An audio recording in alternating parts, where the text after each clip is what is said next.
Assalamualaikum warahmatullahi wabarakatuh. Alhamdulillah, senang sekali Sobat JP Channel ya. Kita bertemu kembali di channel Jejak Profesor ya. Semoga rekan-rekan semuanya, sobat semuanya dalam keadaan sehat walafiat dan dimudahkan semua urusannya. Baik, apa yang akan kita bahas pada video kali ini?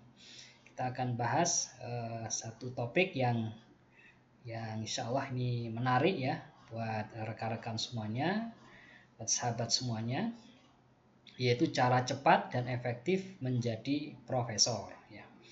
Di presentasi ini nanti akan menguraikan langkah-langkah strategis dan persyaratan penting ya, untuk mencapai jabatan fungsional tertinggi di dunia akademik, yaitu profesor. Kita mulai dari pemahaman mengenai jabatan profesor. Apa definisi dan karakteristiknya? Jadi Sobat JP Channel ya, profesor atau guru besar itu merupakan jabatan fungsional tertinggi bagi dosen di perguruan tinggi. Jabatan ini bukan sekedar gelar ya, tetapi merupakan pengakuan. Bukan sekedar gelar ini ya, bukan gelar akademik ini. Tapi lebih kepada ya pengakuan ya atas kualifikasi ya, akademik ya, atas kualifikasi akademik, kontribusi keilmuan dan juga pengabdian. Jadi kalau kita melihat pada jabatan fungsional dari guru besar, itu merupakan jabatan fungsional tertinggi. Jadi posisi paling senior ya atau paling tinggi dalam jenjang akademik yang menandakan puncak karir dosen. Jadi insya Allah ya, semua Bapak Ibu sekalian, rekan-rekan semuanya yang berprofesi sebagai dosen memiliki harapan yang sama ya. Kita bercita-cita ya untuk menjadi guru besar atau profesor yang diakui keilmuan kita ya, yang diakui kontribusi keilmuan kita. Dan yang kedua, ini kualifikasi akademiknya membutuhkan pendidikan doktor S3 sebagai dasar keilmuan yang mendalam. Jadi Bapak Ibu sekalian yang belum meraih gelar doktor ya, untuk mulai merencanakan ya segera ya bisa melanjutkan ke jenjang program doktor. Kemudian yang ketiga, penilaian angka kredit. Ya, kenaikan jabatan didasarkan pada akumulasi angka kredit dari Tridharma perguruan tinggi. Jadi kita harus memahami nanti bagaimana penilaian angka kredit pada setiap jenjang akademik, dan untuk kenaikan jabatan fungsional akademik berapa angka kredit yang dibutuhkan. Dan yang keempat, yang ini sangat penting ya, sangat penting untuk memperoleh ya jabatan profesor, itu adalah memiliki rekam jejak penelitian aktif dan publikasi ya di jurnal bereputasi atau jurnal internasional bereputasi. Nah, ini adalah kuncinya Bapak Ibu sekalian. Jadi ini merupakan syarat wajib yang harus dipenuhi oleh para dosen yang akan mengajukan ke guru besar.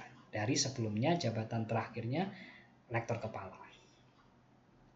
Kemudian selain itu juga dalam hal pengabdian masyarakat, itu melibatkan diri dalam kegiatan yang memberikan dampak yang positif, impact positif bagi masyarakat luas ya, dalam memberikan materi ya, workshop ya, memberikan materi seminar atau konferensi atau pendampingan ya di industri ya, atau di koperasi atau di perusahaan-perusahaan. Nah, ini bentuk dari pengabdian masyarakat. Nah, ini yang penting ya, berkaitan dengan strategi. Jadi kita harus memiliki strategi angka kredit. Nah, ini kunci kenaikan jabatan. Jadi memahami proporsi angka kredit itu adalah fondasi utama. Jadi profesor membutuhkan fokus yang lebih besar atau fokus yang besar pada penelitian. Karena memang penelitian itu ya proporsinya adalah 45% di penelitian, kontribusi yang signifikan melalui publikasi ilmiah, ya inovasi dan pengembangan keilmuan. Nah, ini proporsinya cukup tinggi, lebih besar daripada unsur pendidikan, pengabdian masyarakat dan juga penunjang. Sedangkan pendidikan sendiri 35%, yang meliputi ada pengajaran, termasuk kita mengembangkan bahan ajar, ya, buku ajar, ya, pembimbingan, ya, pengujian, ya, termasuk juga dalam hal pengembangan kurikulum, ya, RPS dan yang lain. Kemudian pengabdian masyarakat 10%, itu penerapan ilmu.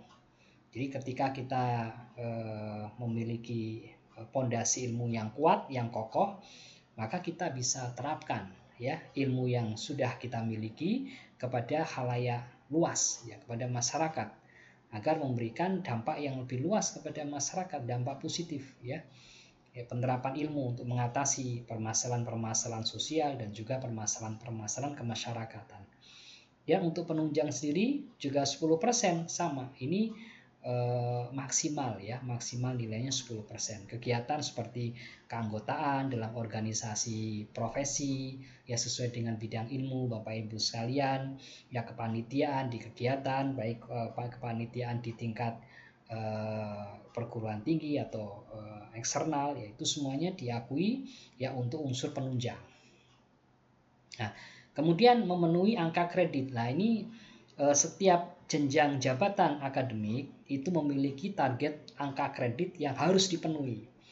Jadi untuk lektor kepala, ya, dari angka kredit 400 menjadi angka kredit ke guru besar itu membutuhkan tambahan 450. Yang 450 angka kredit.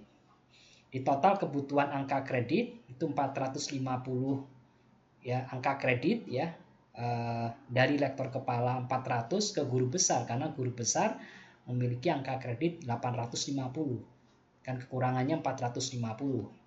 Fokus utama pada penelitian karena minimal 45%. Jadi selama SK jabatan terakhir, ya, sampai dengan kita mengajukan, minimal ada 4 semester atau 2 tahun, itu kita memiliki unsur penelitian itu minimal 45%. Kalau kita genapkan, ya, untuk keamanan atau untuk jaga-jaga, yaitu 50% atau separuhnya. Jadi setengahnya dari 450 berarti 225. Ini minimal itu, ya, 225 angka kredit itu harus berasal dari penelitian.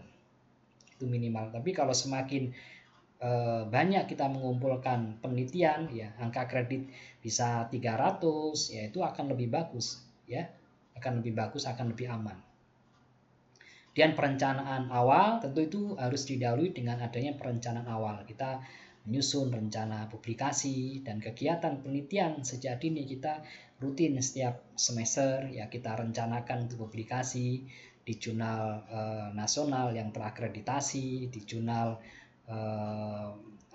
Scopus, ya, dalam 2 atau 3 tahun, ya, atau ketika kita akan mengajukan ke jenjang jabatan guru besar, ya, kita memiliki minimal satu artikel yang dipublikasikan di jurnal internasional yang bereputasi dengan ketentuan yang nanti akan kita bahas di slide berikutnya.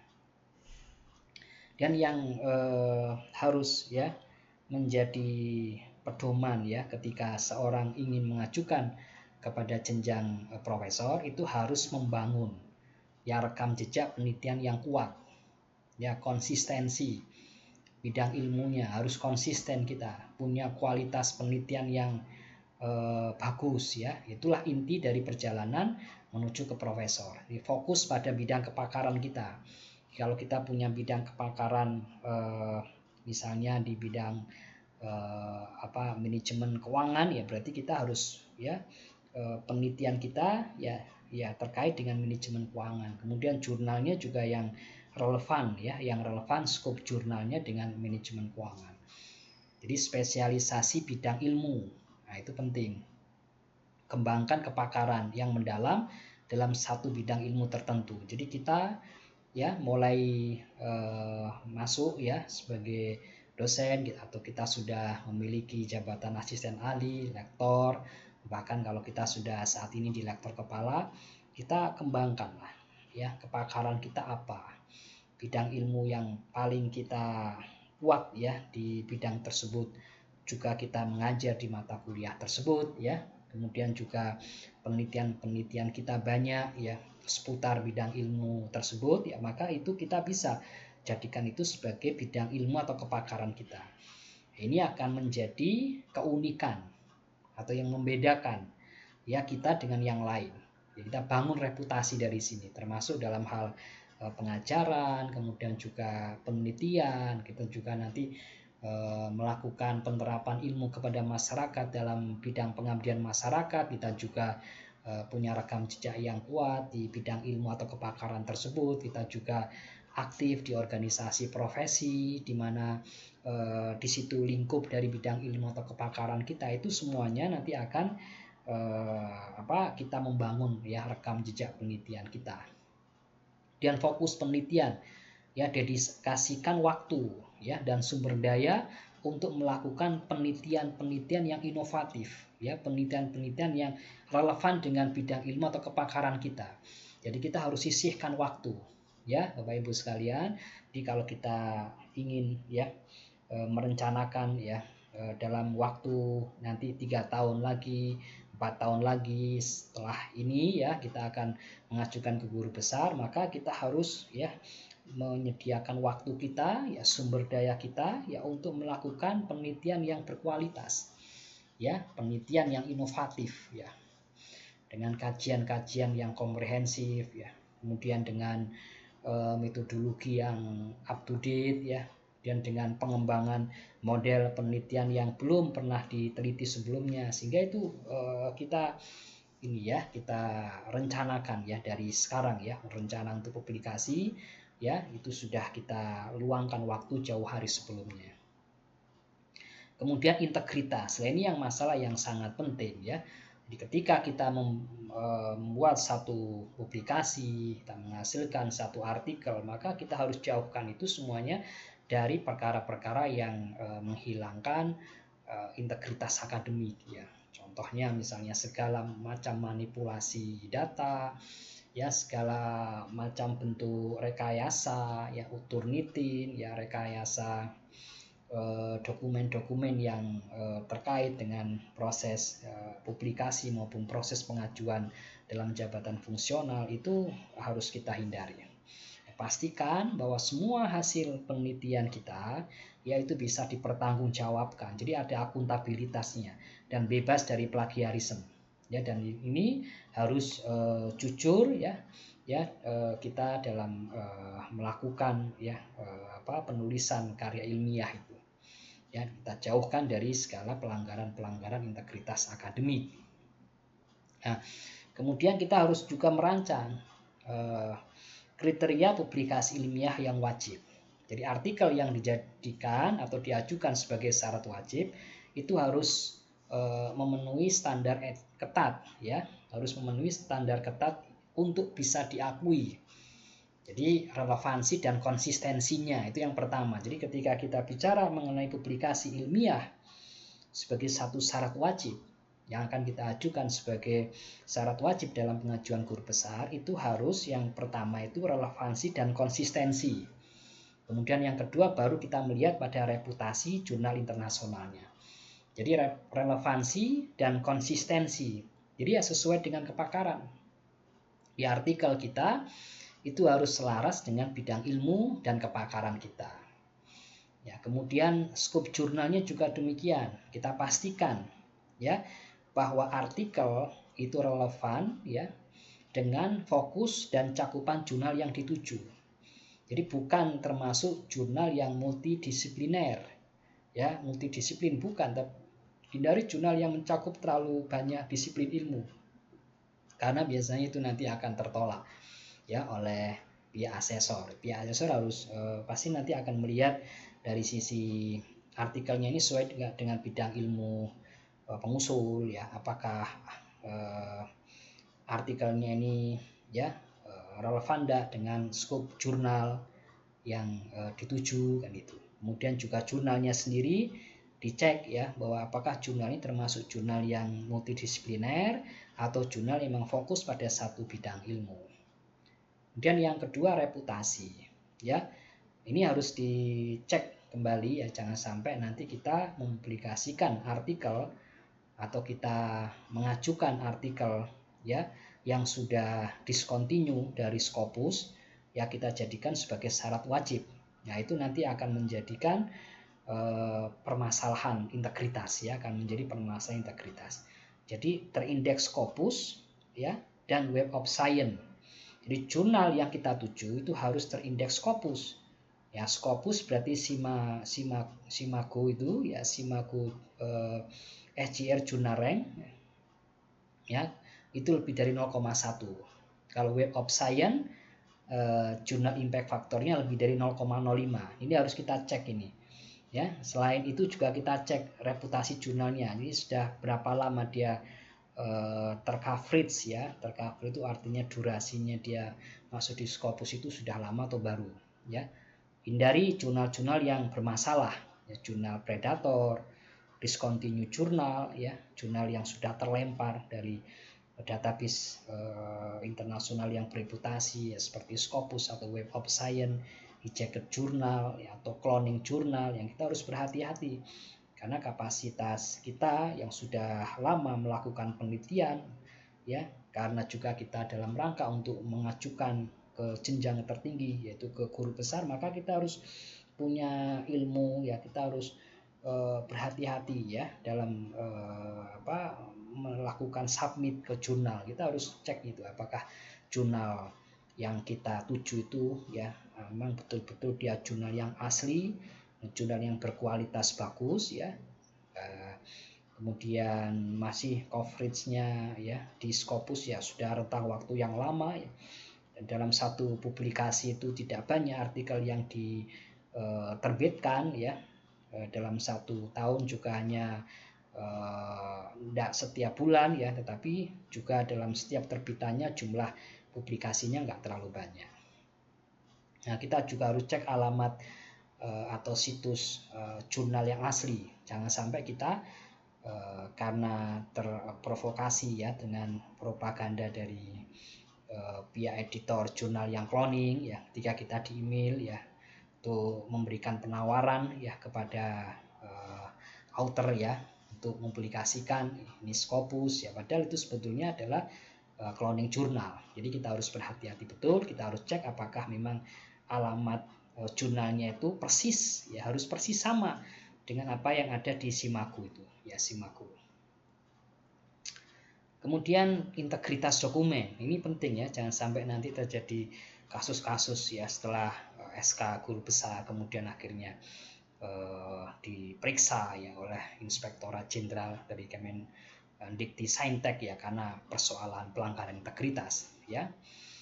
Jadi validitas dokumen dan kejujuran itu krusial dalam proses pengajuan jabatan profesor tanpa rekayasa. Jadi nggak boleh ada rekayasa. Semua dokumen ya termasuk korespondensi kita dengan editor jurnal, dengan penerbit jurnal ya, termasuk juga laporan Turnitin yang sudah kita buat atau authenticate ya dengan menggunakan apapun ya softwarenya. Biasa umumnya kita menggunakan Turnitin itu ya harus asli ya, tidak boleh ada unsur manipulasi atau rekayasa ya. Makanya kita harus betul-betul ya melengkapi dokumen itu ya sesuai dengan standar atau melampaui standar.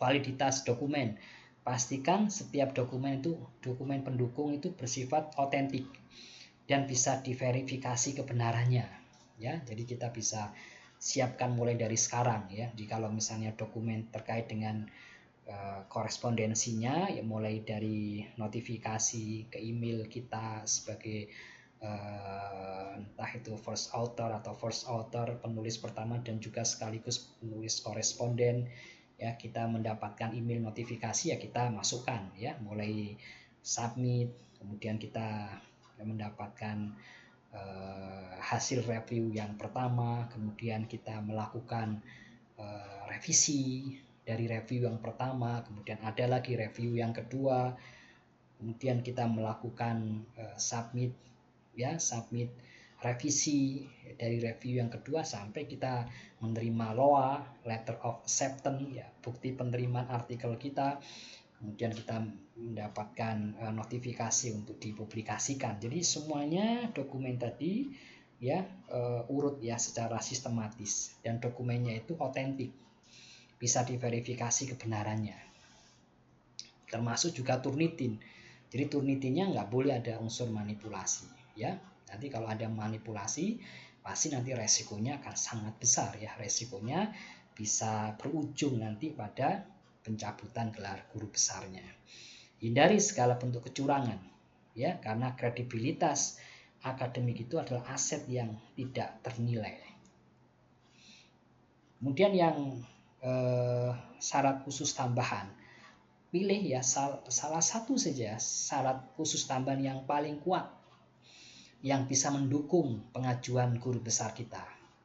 Misalnya kalau kita memiliki data dokumen yang lengkap tentang kita berkontribusi sebagai reviewer pada minimal 2 jurnal internasional yang bereputasi, yang terindeks pada Scopus atau yang terindeks pada Web of Science, minimal 2 saja. Kalau 3 silakan dimasukkan. Itu dibuktikan dengan dokumen yang lengkap dan valid. Kita mulai menerima invitation to review ya, undangan untuk mereview. Kemudian kita accept undangannya tersebut ya. Kemudian ada notifikasi thank you for agreeing ya, terima kasih atas persetujuan. Kemudian kita melakukan review ya. Kemudian ada setelah kita submit hasil review kita, kemudian kita mendapatkan notifikasi terima kasih atas review yang sudah dilakukan, sampai kemudian kita mendapatkan notifikasi bahwa artikel tersebut diterima untuk dipublikasikan pada jurnal. Ini urutan-urutan di mana dokumen sebagai reviewer itu bila lengkap itu bisa kita jadikan sebagai syarat khusus tambahan. Atau kita memimpin hibah penelitian nasional dari kementerian ya dengan bukti dokumen yang lengkap dan valid ya, termasuk SK kontrak ya, surat keputusan atau surat atau kontrak ya, surat tugas atau kontrak perjanjian, kemudian laporan akhirnya ya. Nah, itu lengkap semuanya ya, ada buktinya. Atau kita menjadi promotor pada satu mahasiswa program doktor, tapi kalau di kampus kita belum ada program doktor ya, kemudian kita memang kesulitan untuk yang opsi syarat khusus tambahan yang ini, kita bisa masuk yang keempat, yaitu kita bisa menjadi penguji disertasi untuk 3 mahasiswa program doktor. Seringkali kalau dalam ujian tertutup ya, itu ada satu penguji eksternal ya, jika kita memiliki minimal 3 saja, kita menguji ya mahasiswa program doktor ya, menguji disertasi dalam kapasitas kita sebagai penguji eksternal, maka 3 saja bisa dimasukkan. Ya, dokumennya bisa surat tugas ya, atau hasil berita acara disertasi ya, berita acara disertasi yang di situ ada masukan-masukan kita, itu bisa dimasukkan sebagai bagian dari dokumen untuk syarat khusus tambahan. Jadi Bapak Ibu sekalian, sahabat JP Channel ya, itu yang perlu kita lakukan ya, agar kita memiliki langkah-langkah ya secara ya terstruktur ya, sistematis kita ya, mulai kita rancang dari sekarang ya, sehingga nanti ketika kita sudah punya kesempatan ya untuk mengajukan ya menjadi guru besar atau menjadi profesor, itu semua syaratnya terpenuhi ya, sehingga itulah adalah pencapaian ya tertinggi dalam puncak karir seorang dosen. Setelah itu ya, maka silakan ya kita mendedikasikan waktu dan keilmuan kita ya kepada masyarakat. Demikian sahabat JP Channel ya, video kali ini ya, semoga bisa bermanfaat ya bagi sahabat semuanya ya, dan semoga sahabat semuanya dalam keadaan sehat walafiat dan dimudahkan seluruh urusannya ya. Insya Allah kita lanjutkan pada video selanjutnya di jejak profesor ya. Saya Kausaria Salman undur diri. Assalamualaikum warahmatullahi wabarakatuh.